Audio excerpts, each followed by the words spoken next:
Je vais vous parler d'une plante qui pousse dans mon jardin. Cette plante, la voici. Les scientifiques l'appellent Lunaria annua, la lunaire annuelle. Vous la connaissez sans doute sous son nom de monnaie du pape. C'est une plante annuelle ou bisannuelle, c'est-à-dire qu'elle va pousser en un an, ou parfois, lorsque les conditions sont moins favorables, en 2 ans. Voilà, c'est donc une plante herbacée. Une plante herbacée, c'est une plante qui ne produit pas de bois. D'accord? Voilà, tout est vert, il n'y a pas d'écorce, il n'y a pas de bois. Ok, nous allons décrire cette plante. Alors déjà, les feuilles. Les feuilles ont une forme de cœur. On dit qu'elles sont cordiformes. Ces feuilles sont disposées, vous voyez, chacune à un étage différent de la tige. Donc elles sont alternes. D'accord? La tige est velue avec des poils raides et elle est ramifiée. Là, il y a des rameaux qui partent de cette tige.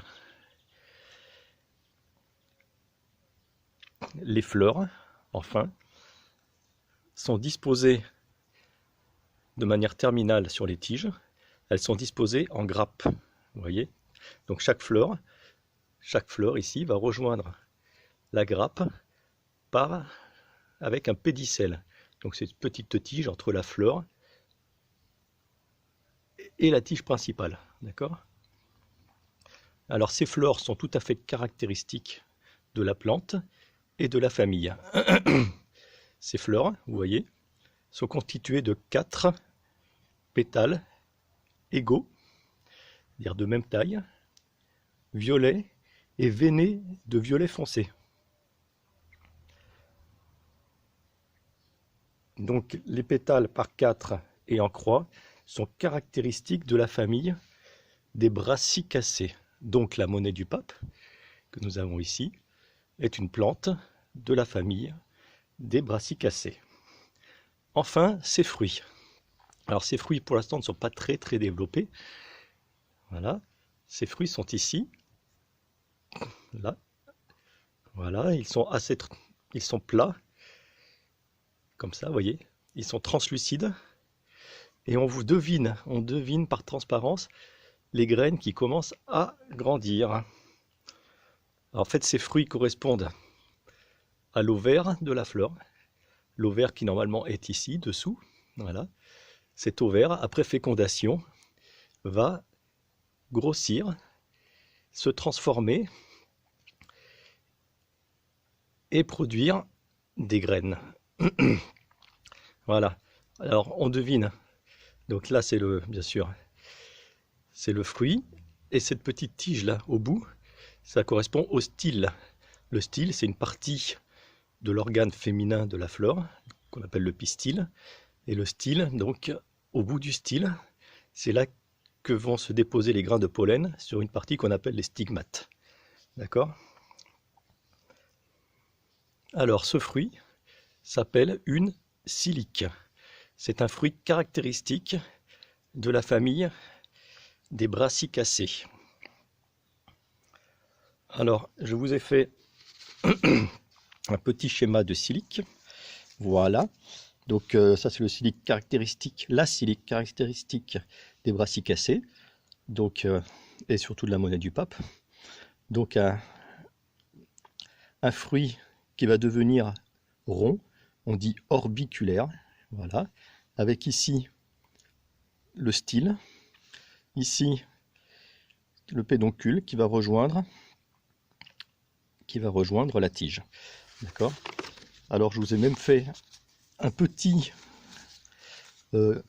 montage, on va dire, un petit effet spécial, voilà, correspondant donc à une silique.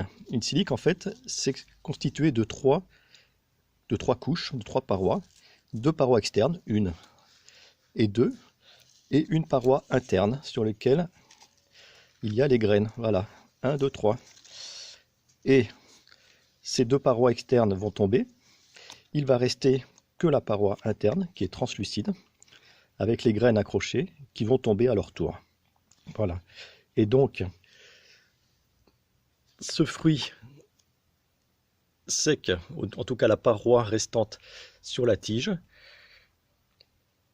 donne à cette plante son nom vernaculaire de monnaie du pape. Et ça permet après de faire des jolis bouquets secs. Voilà, en ce qui concerne ce fruit, donc la silique tout à fait caractéristique de la famille des brassicacées. Donc quand vous voyez une plante avec des pétales en croix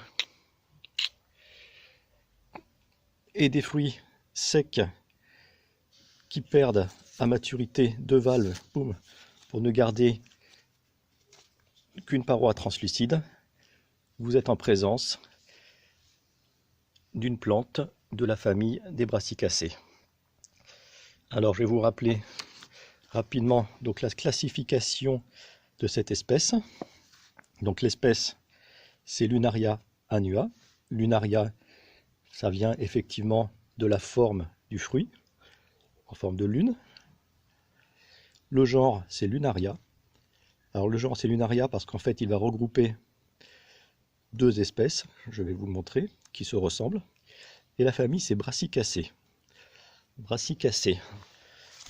Alors Brassicacées, voilà, c'est le nouveau nom de la famille. Auparavant on appelait ça les crucifères. Les crucifères, donc ça vient de croix, c'est-à-dire qui fait une croix, en référence aux quatre pétales, pardon, qui forment une croix. Et dans cette famille des Brassicacées, on va trouver un genre, le genre Lunaria. Et dans le genre Lunaria, on va trouver deux espèces, Lunaria annua et Lunaria rediviva. D'accord? Et là, nous sommes bien en présence de Lunaria annua. Voilà. Alors pour illustrer et pour finir, pour illustrer cette famille, je vous ai ramassé deux autres plantes de la même famille, avec toutes les deux des pétales en croix, mais ça ne se voit pas parce qu'ils sont tout petits. Voilà, donc ici, vous avez la Capselle Bursa Pastor, avec des fleurs blanches, et avec les pétales disposés en croix, avec des siliques, ici, qu'on appelle des silicules, parce qu'en fait, ils sont plus larges que longs, des silicules, donc en triangle, mais c'est le même principe que les fruits de la monnaie du pape. Voilà, et là, une autre brassicacée, le Vélaret, donc qui elle a des fleurs jaunes et des siliques beaucoup plus longues, beaucoup plus étroites, mais selon le même principe, elles vont se diviser en trois et les deux parois extérieures vont tomber, laissant une paroi translucide avec les graines qui vont à leur tour tomber. Voilà. Bon bah écoutez, j'espère vous avoir éclairé un petit peu sur cette famille des brassicacées. Ah oui, je rappelle quand même que Brassica, c'est un des genres de la famille. C'est le genre type, c'est celui qui a donc donné son nom à la famille. Et Brassica, c'est le chou. Allez, au revoir.